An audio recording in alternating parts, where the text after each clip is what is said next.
Welcome back, Mongo Fix. This is kind of a rare and special four-wheeler or quad, depending on what you go by. Honda did a couple interesting things here. One is they put a really small hub diameter in the front, which led to one interesting problem. You see, because we looked at this, that wheel just bent. Those front wheels would bend for almost no reason. Just to show again, it just bent. So the idea was you keep looking at it enough, it keeps bending enough, it'll be true more times than not, hopefully. The other interesting thing they did was they put a manual transmission that's clutchless. So it's kind of like an auto manual. Instead of pulling a clutch to then shift, you just shift up and down as needed. Which was really neat design. It is air cooled. Mongo likes it a lot. Been in the family a super long time. Mongo kind of went through and did a full refresh many years ago. And it's still been a pretty good quad, but it's got kind of a major issue.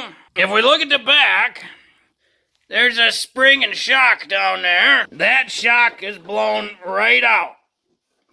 Like, this takes no effort to move. It's supposed to take quite a bit of effort. In fact, when you sit on it, you bottom the quad out on any sort of bump. It's been that way for a super long time. It's just Mongo finally decided, let's fix that thing. Well, if we go on the side here, we got this little lever by the seat. That releases the seat. And then we can pull her back. And the seat comes off. Mongo's kind of guessing the shock mount's right underneath this bar. Probably easiest to take the plastics right off. But Mongo's going to see if he can do that without taking the plastics off. Maybe just taking this airbox out. Or maybe the battery tray. Oh, maybe the battery tray best. Couple of 10 millimeters, pull the battery out. Couple of 10 millimeters. The tray support comes out. And then that shock mount right there. Yeah, Mongo's going to take the battery out. The good news is this is a nice, good battery. So we don't have to replace it. We're just taking it out to make room.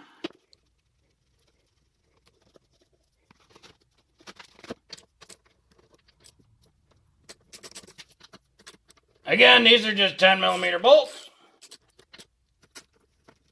In the back here, looks like we got some wires, probably the ignition module, and some wire clamps. So we just got to undo these so we can get the harness out the way. That's just a slide over style. These are 10 millimeter. Oh yeah.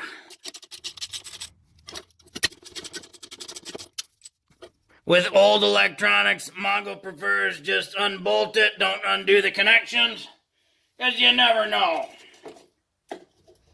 And then we just lift this straight up. There we go.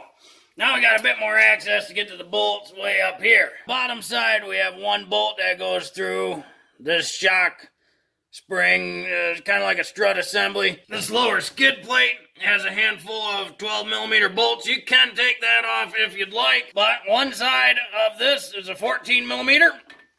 The other side is a 17.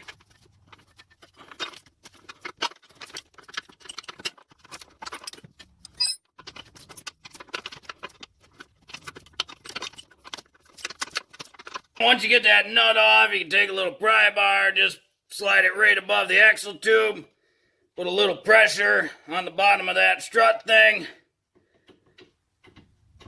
Yep, it just hits that. Mongo's gonna have to take that U-bolt out. Just for reference, this one here, just the 14 millimeter, and the associated one right there.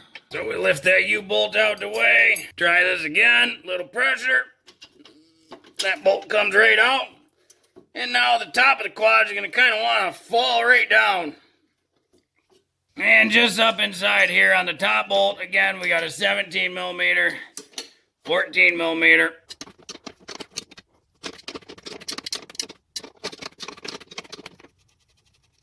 Now we got to be a little careful because when we take this bolt out, come on, a little bit of pressure here, and there it goes. There we go. Now when we take this one out, that lower A-arm is going to want to fall because it's not going to really be supported anymore. Just like that.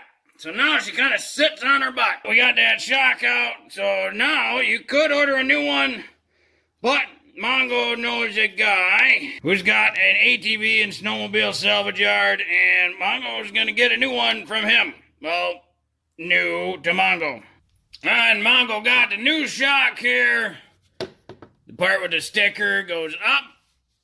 So now we just got to slide this guy into position.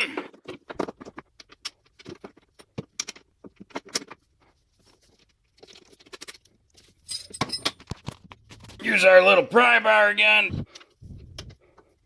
There we go. And we'll get those two bolts tightened down. Mongo's not sure what the torque spec is, so just gonna make them good and tight, you know. Then we can put our U-bolt, our axle U-bolt back in for the trailer bolt. Again, not sure what the torque spec, so Mongo just gonna do more good and tight. Slide our battery tray back in. Bolt our ignition module, or whatever module this is, back in.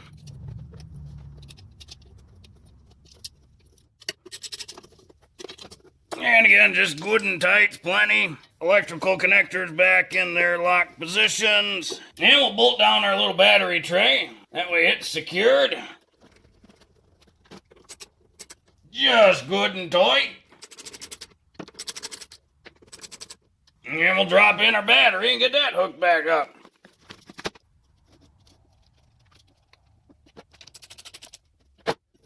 Don't forget your positive.